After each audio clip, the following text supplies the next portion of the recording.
Alrighty guys, it is Quaman here today, and let me tell you, I got a lot of positive reception on my last podcast, and a lot of you guys are calling for me to do more of these podcast-style videos where you kind of just listen in the background and hear me just talk at length about something that's extremely nerdy in nature. And in today's video, I want to discuss with you a video game that is at the forefront of many Dragon Ball fans' minds, or at least it used to be at the forefront of our minds, because this was a game that I think the overwhelming majority of Dragon Ball fans in their mid-20s and beyond probably played at some point, and has a lot of history about this game. And this is Legacy of Goku 1. Now, in the future, I'm planning on doing another breakdown on this, but I just wanted to air my thoughts out about this game, because this is a game that's extremely iconic to Dragon Ball fans because it spawned a trilogy, even though the third game didn't have Legacy of Goku in the title, it switched to Boost Fury, but that's besides the point. The point is that Legacy of Goku 1 was a game that many Dragon Ball fans have extreme, and when I say extreme, I'm talking extreme nostalgia for. You know, because that was really the beginning of Dragon Ball gaming for a lot of Dragon Ball fans out there. Even though, looking back at Legacy of Goku 1, it was complete garbage. Because I recently played the game about 3 months ago, and I was reminded of how horrible the game was. I mean, let's just break down a lot of key things and go into this. And I'll make another podcast in the future about Legacy of Goku 2 and definitely Boost Fury, but we're going to focus on Legacy of Goku 1 today. And one of the things about that game is that the mechanics were completely broken. You know, the way that the game worked is that the stronger characters can kill you in just a small amount of hits.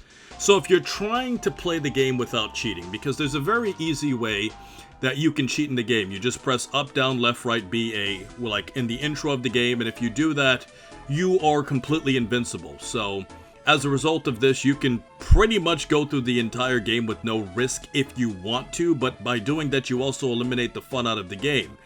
But by eliminating the fun out of the game, you're also missing out on what was fun about the game, which was the complete torture that gamers had to go through with that game in terms of its horrible mechanics. Because playing through the horrible mechanics in itself is what defined Legacy of Goku 1, where at the very beginning of the game, a wolf can bite you and kill you in 2 to 3 hits. So if you don't have any herbs or senzu beans nearby, you're pretty much busted. You know, and, you know, one of the things about Legacy of Goku 1, which I felt was so true to its name, is that you only play as Goku throughout the game, whereas Legacy of Goku 2, which is kind of funny because Goku's barely in the game, and I always thought that was hilarious how they called the second game Legacy of Goku 2. It should have been called, like, Android Onslaught or something like that, or Cell's Rise or something, I don't know, like, I feel like it should have been something like that, kind of similar to Boost Fury, because Goku's barely in Legacy of Goku 2. You know, if you go through the game, I mean, for the beginning part of the game, Goku's basically a side character that just kind of assists you, you know, but he doesn't actually become a character that you can play with until the very end, and I shouldn't say play with Goku, that doesn't sound right, but you get my point. Like, you can't play as Goku until the very, very end of the game. Like, right before you go to the Cell games, you have to collect the Dragon Balls, go fight Cell, and so on and so forth. And then, if you successfully collected all of the 7 lost Namekians, you can briefly fight Cooler, which it's probably the best to fight him with Goku because you're never going to be able to play with Goku again. Why? Because at the end of Legacy of Goku 2, Goku dies just like he dies in the TV show, and if you know, successfully unlocked everything, you can play as Mr. Satan, Hercule if you want to go with his dub name. But other than, you know, substituting Mr. Satan, which was always like a fun side character because he's so weak even as a substitute. But other than Mr. Satan, I mean, Goku is barely in the game itself because even throughout the story, for a large part of the game, he has a heart virus or he's training with Gohan. So the overwhelming majority of the Android arc, you can't even play with Goku. But going back to Legacy of Goku 1, you know, you play with Goku throughout the entire game, and I feel like if that game was to be remade, You know, I feel like if the game was split, where like, you know, you fight with Goku, but then at the same time, like, you can also use Gohan, like, in between. I feel like that would actually have made the game a lot more balanced, because thinking about it, there could be a lot of things that you could do in the game where, like, you're trying to survive as Gohan. Like, see, that would be really cool. Like, so you can kind of mix the game up where, like, Goku dies, goes to the afterlife, and you have to walk on Snake Way, and then simultaneously, you also have missions where you're playing as Gohan on Earth, and the interesting thing is, like, you'd have to, like, survive as Gohan in the wild, and, like, you level up Gohan's character. That would be an interesting way to play it, and also, I mean, if you were to try to pick, like, 5 characters for Legacy of Goku 1, I guess, obviously, Goku would be the main character. Then you would have Gohan, Krillin, I guess, because that would be 3, then Piccolo, and Vegeta, and I feel like that would probably be the core 5 if you were to kind of remake Legacy of Goku 1, because I feel like those 5 characters were definitely the integral characters of not only the Saiyan arc, but also the Android arc. So I feel like having Piccolo and Gohan and playing as them while Goku's dead and, like, doing some, like, little side quests on Earth, I feel like would have been a better way to play the game and kind of expand and have different techniques and stuff, but because you're only playing from Goku's perspective, the story doesn't really correlate well to Dragon Ball. Now, I get it. It's a video game, and video games aren't supposed to perfectly correlate to what actually happened in the show, but Legacy of Goku 2 and Boo's Fury, at least for the main parts of the game, followed the show pretty well. I mean, granted, there were some changes, but they followed them pretty tightly, whereas Legacy of Goku 1 completely took absolute liberties that, you know, I mean, for example, like, just to give you some key examples and not just talk off my head here, one key example is that when you go to Planet Namek later on, you know, you will notice that Piccolo is nowhere near to be found, but then when you actually, the funny thing about it is that when you pay attention to, like, the cutscenes where, like, the game would put, like, its little animated cutscenes in between, you'd actually see that, like, Piccolo's in the background sometimes. So it's like the game is aware, like, the show makes it obvious that Piccolo is supposed to be around, but for whatever reason, Piccolo just never shows up on Legacy of Goku. Like, he's not there at all, which was an important part of the whole story, because Piccolo was a key reason why they were able to survive long enough, even though Frieza was holding back the entire time. And if Frieza had gone all out from the very beginning, then all of our characters would have been completely busted. But that's besides the point. You know, what I'm getting at here is that, you know, things like that, like Piccolo, and then Vegeta's, like, dead before Goku gets there, which is semi-accurate, because in the show, or manga, whatever you want to call it, like, Goku showed up right as Vegeta was dying. And then other things, too, where, like, you know, you fight Frieza in all of his forms, which I actually think is good for the game. I actually think fighting Frieza in all of his 4 forms is good for the game, because, like, each one, it gets progressively harder, and, like, he's the final boss. So I actually think that for a game mechanic, it was actually good to do that. But here's the thing, though, guys. It's good to do that if you're only gonna let the players play as Goku. But if you expand the game where you can play as other characters, so then you'd have, like, you know, Gohan and Vegeta and Piccolo fighting against all of the weaker Frieza forms, and then when he gets to his final form, and then you can even add his 100% final form, then you can have Goku and Super Saiyan Goku, like, fight against those, and I feel like that would keep the game a lot more balanced, you know. Also the same thing, too, with, like, the Ginyu Force and stuff. Like, I feel like the entire adventure on Namek would have been more accurate to the show, and it would have been a lot more fun if you can play as Gohan and Krillin and Vegeta on Namek. Like, I feel like that would have expanded a lot more in the game, and I get it, it was really, like, the first part of the trilogy, so they didn't do a lot with it, but considering how good Legacy of Goku 2 was, and considering how expensive that game was, and it's basically still a Game Boy Advance game, I feel like, you know, all of those things would have made Legacy of Goku 1 a significantly greater game. But going back to other things too, guys, like, if you go and you play that game again, you'll remember there's a lot of moments where the whole mechanic of the entire game is insanely repetitive, to the point where they fixed this completely in Legacy of Goku 2, where when you actually hit your opponent, they actually fall back, you know? So, like, there's more movement to an actual fight. You know, granted, the fights are simple. You walk up to your opponent, you know, blast the hell out of them, punch the hell and kick the hell out of them, and that's basically it. And also, funny thing too about Legacy Goku 1, you can't even kick your opponents, you just punch them. You know, so the way that the game works is once you hit a certain point in the game, and by the way, you still have to learn Solar Flare. So you first have a Ki Blast, then you get Solar Flare, then you learn Kamehameha late into the game, which is funny because, like, that's Goku's main attack, but you learn the Kamehameha from King Kai.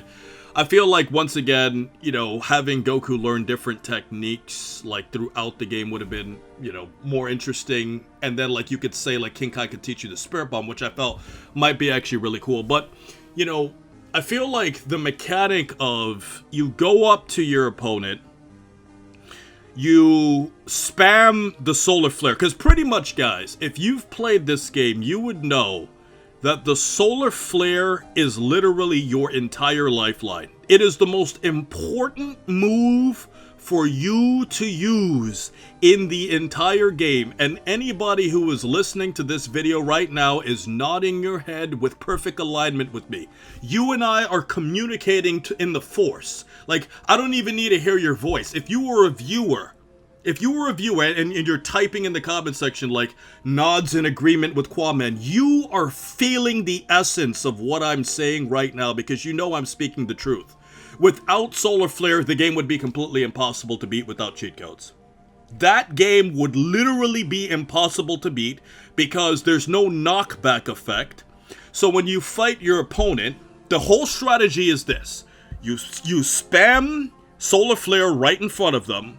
You get like 5 to 7 seconds worth of hits. Then when they recover and they're about to hit you, you have to remember that the game is busted, so if you're a decent level, you're pretty much gonna get screwed. Like, you have to be a really high level for the game to even be somewhat fair. And I'll talk to you about a trick that I learned when I was a lot younger, but basically, the strategy is Solar Flare your opponent, hit them as much as you possibly can in the few seconds that they're frozen, and then step away when they're about to hit you. Like, pretty much, like, walk around the whole map and try to avoid your opponent. And then when you want to go on offense, it always has to be Solar Flare, punch him a bunch of times, maybe launch a Kamehameha and then get out of the way, and walk and avoid them, and lose them and pretty much wait for your Ki to power back up again. Then go up to them, spam Solar Flare again, and that's basically the entire game. The entire game is you have to use Solar Flare in order to fight your opponents. Without Solar Flare, you are dead. There's nothing you can do. Solar Flare is the only possible way that you can beat this game. Without Solar Flare, like, remember what I'm saying, without cheat codes, because you could use that easy cheat code. Without cheat codes and giving yourself a million sensor beams and stuff like that, you can only beat the game legitimately with Solar Flare. That is the only key that the developers gave you to make the game competitive.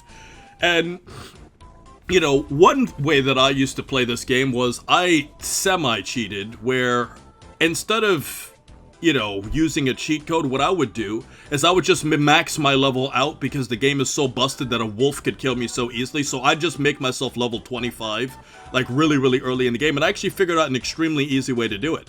There's a dinosaur who is right next to one of the early cities. He's like right in front of the city. And I've learned that you can literally just kill this dinosaur. Once you get to a certain level of strength, you're going to be able to kill him with like one Ki Blast. So the key is you go up to this dinosaur, you blast him, he dies, then you go to the left, and then you come right back, and then he respawns. So within like you can kill him literally within like a second or two. He dies, then you just go off the screen, then you come back into the screen again to go fight him again, because he's going to always respawn when you leave the area and you come back. And once you return to the area, the dinosaur is going to be sitting there, and you just blast him with one Ki Blast, and you go out, and he is like 600 experience points. I've done this so many times when I was younger that I actually remember exactly that he was 600 experience points. So you just farm this dinosaur over and over and over and over and over again, and then at a certain point, you know, you can level up fairly quickly and the game will be like more fair. So I don't want to make myself invincible by using cheats, but I also make myself strong enough that like my opponents can't ridiculously just kill me so easily. Because trust me guys, at a certain point of the game, even being level 25 is still going to make the game extremely challenging, you know. And it's also another thing too, like the Ginyu Force is also really hard. Like I remember like the Ginyu Force would give a lot of issues because if you are if you are not, I guess you could say, careful, you can actually make all of them fight you at once, because you could talk to them and they'll all try to gang up on you. Now, the game was accurate with the Ginyu Force in the sense where Guldo's not there, so they only have like the 4 remaining members, and you as Goku, you basically just kill them.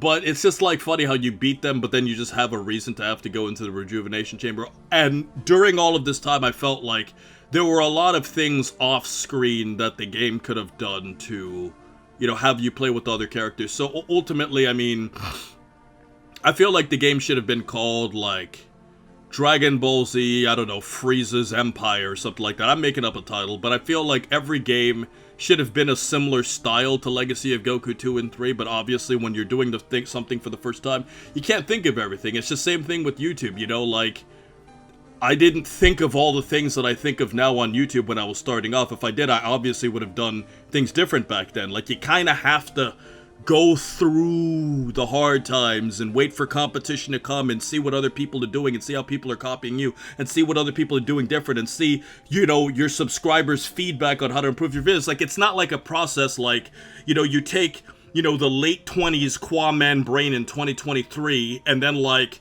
you know, I can all of a sudden go back in time to like 2015 and know everything that the 2023 Kwaman knows. It's, like, that's not how life works. Like, no, at the time, you're 18, 19, 20 years old, and you're new to this, and you learn, and you improve over time, and that's basically how life works. This is just an overall criticism of how the game could have been better, and, you know, just going into other things, too, like, you know, I feel like the game overall gets very dry. I feel like some of the areas, though, were cool, where, like, you can fight, like, some bandits and stuff, and some of the areas where Goku goes, like where he can go into the Namekian Temple, I thought that that was a really cool idea. You know, you could fight some of the Frieza soldiers, even though the majority of them were pretty much already dead.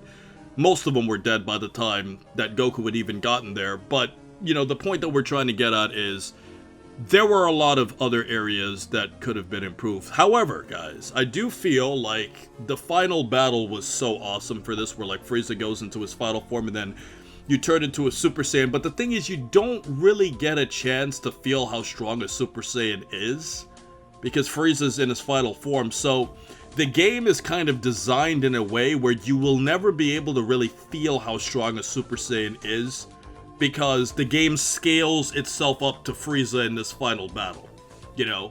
So you would never have like a base form to compare how strong and fast he is, because this is it, and this is the only time you're ever going to get a chance to use Super Saiyan Goku at it, which I also think is interesting because it's very similar to, you know, Legacy of Goku 2. I mean, there are some people who've used hacks, but with Legacy of Goku 2, you can only use Super Saiyan 2 Gohan once against Cell, which I feel like maybe they could have, you know, opened it up in the game a little bit and allowed you to, you know, maybe, you know, use Super Saiyan 2 more. I don't know, like, they called it Super Saiyan Rage in the game, but ultimately, I feel like the final battle with Goku and Frieza on that game was awesome, and while the game was strictly just based off of Goku, and I feel like that in itself limited the overall potential of the game, I feel like for its time, it was fun, but looking back at it, man, I mean, it just has aged so horribly. And the reason why I say this is because when you look at games that came after it, that weren't that much, you know, different in age from it, I mean, just a few years, like, the Dragon Ball games that came out that were still for the Game Boy Advance after it, were on a totally different scale. You know, Boo's Fury and Legacy of Goku 2, which I'll talk about in a future video, those games were on a completely different level from Legacy of Goku 1, and I feel ultimately, guys, that as Dragon Ball fans, we have a lot of nostalgia for this game. But looking back at it from an honest perspective, it was completely terrible.